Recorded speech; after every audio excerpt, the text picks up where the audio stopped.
Meu nome é Antônio. Tenho 63 anos, nascido e criado em Santa Efigênia do Salto, uma cidadezinha encravada no coração de Minas, onde o tempo anda devagar e a lua cheia costuma iluminar segredos antigos. Já vi muita coisa nesta vida, mas nada se compara ao que presenciei naquela noite.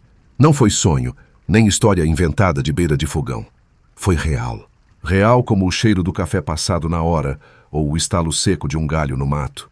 Na juventude ouvia os mais velhos sussurrarem sobre ele, o homem da capa preta. Nunca diziam seu nome, talvez por medo, talvez por respeito. Surgia só em noites de lua cheia, vagando por encruzilhadas, vielas onde a luz não alcança, sempre calado, envolto naquela capa escura que ondulava sozinha, como se tivesse vontade própria. O chapéu escondia o rosto, mas era como se os olhos dele estivessem em toda parte. E tinha um detalhe que gelava a espinha. As mulheres que o viam desapareciam, simples assim. Sumiam sem deixar bilhete, sem rastro, sem pedaço de vestido no mato ou pegada na terra úmida. Uma vez vi a mãe de uma delas chorando sozinha na igreja, acendendo vela todo domingo. Nunca mais ninguém soube da filha. Só ficou o vazio. Mas naquela noite, e eu me lembro bem, era outubro, fazia calor e a lua parecia uma moeda brilhando no céu. Foi Mariana quem cruzou o caminho dele, e eu estava lá. Mariana era daquelas moças que ninguém esquecia. Forte, decidida, com um brilho nos olhos que misturava coragem e curiosidade.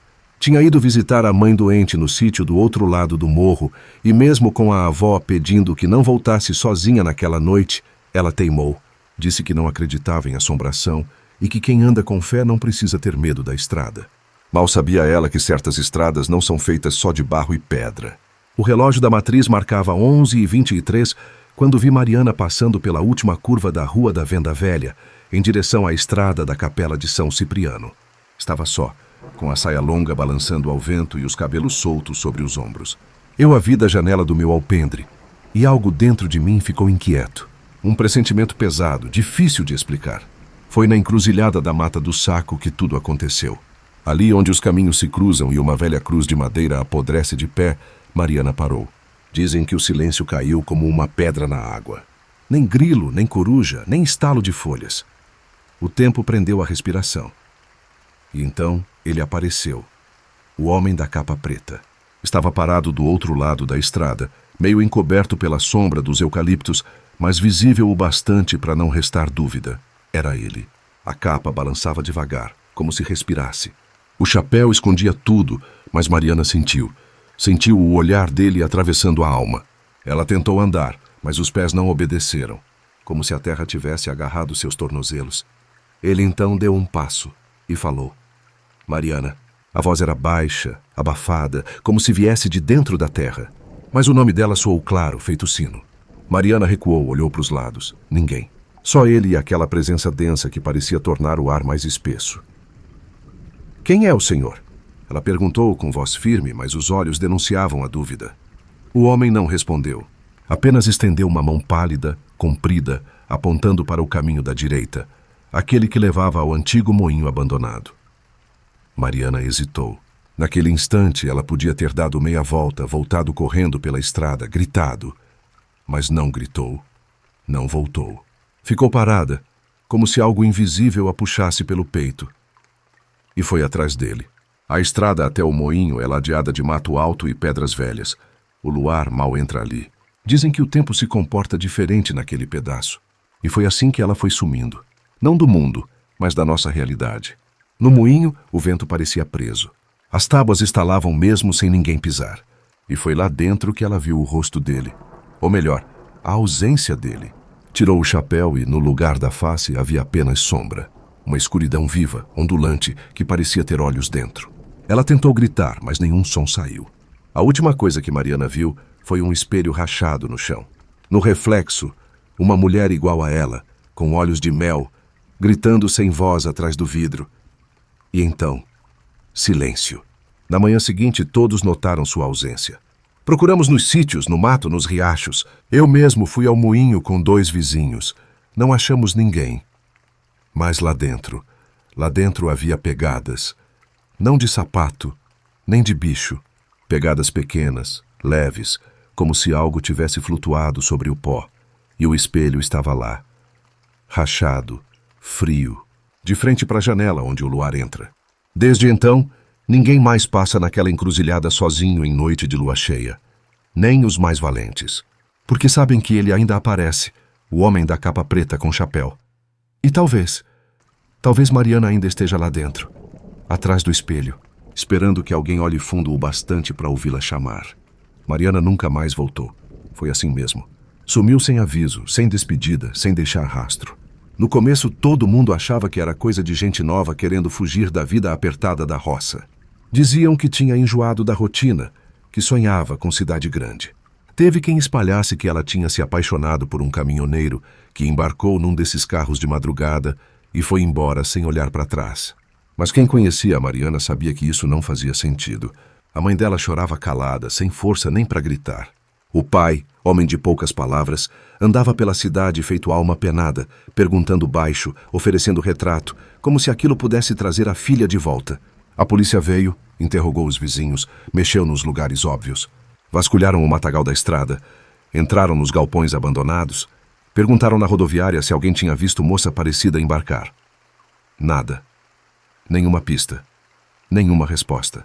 Naquela semana, a cidade virou um lugar sem cor. As conversas nos bares minguaram. As rádios começaram a tocar música mais lenta. O sino da capela soava diferente. E eu, Antônio, guardei tudo aquilo no peito, sem coragem de contar o que tinha visto naquela noite. Foi rápido, mas foi nítido. Naquela curva da estrada velha, pouco antes do sumiço, eu vi Mariana e uma figura parada logo adiante.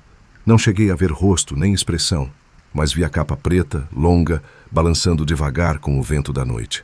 Vi o chapéu de aba larga, encobrindo quase todo o rosto. E senti, do outro lado da estrada, um vazio. Um silêncio pesado que abafava até os grilos. Depois disso, a moça sumiu.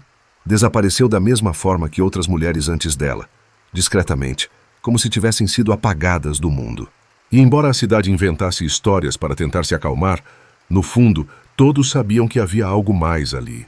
Algo que ninguém queria nomear em voz alta. Algumas noites depois, Dona Iracema jurou ter ouvido passos arrastados na varanda dela. Quando abriu a porta, só havia um pedaço de pano preto preso no prego do batente. Acharam que fosse de algum mendigo ou de uma cortina velha levada pelo vento. Mas aquilo pesou diferente nos olhos dela. Disse que a costura era fina demais para ser pano comum. Seu João do armazém contou que certa noite viu uma mulher parada na encruzilhada, vestida como Mariana. Quando foi se aproximar, a figura virou e sumiu na curva, sem fazer barulho, sem pisar no chão. Ele não contou para mais ninguém, só para mim, tremendo como criança com medo de escuro. Outras histórias surgiram, claro. Gente jurando que ouviu sussurros do meio do mato. Passos que não pertenciam a ninguém. A capa preta virando lenda novamente, como acontecia décadas antes.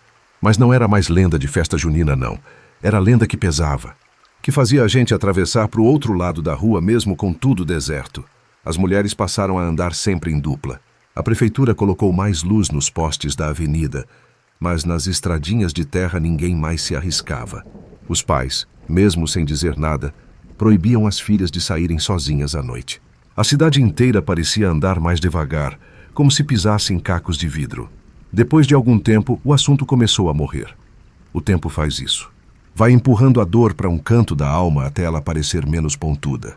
A fotografia de Mariana, que antes estava nos postes e nos murais, passou a desbotar, até que sumiu de vez.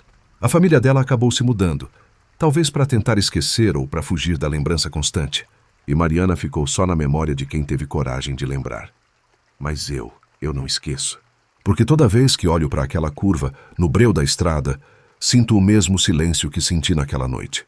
E mesmo depois de tanto tempo, ainda evito passar ali quando a lua está cheia. Parece bobagem, eu sei. Mas tem silêncio que fala alto demais. O homem da capa preta não apareceu mais. Ou talvez tenha aparecido e ninguém teve coragem de contar. Mas sua presença ainda ronda. Ele nunca precisou ser visto para ser temido. É como se fosse parte do próprio ar que a gente respira aqui em Santa Efigênia. Parte do que a cidade carrega, calada, entre um sussurro e outro. E Mariana. Bem, ela virou o ponto final de uma história sem fim. Uma lembrança que pesa. Um nome que ninguém diz, mas que vive escondido atrás das portas trancadas. Hoje em dia, quando alguém pergunta por que certas moças não saem mais sozinhas à noite, ninguém responde. Só olham para o chão, murmuram uma desculpa e seguem o caminho. E eu continuo contando, porque enquanto alguém lembrar, talvez o silêncio da estrada nunca seja completo.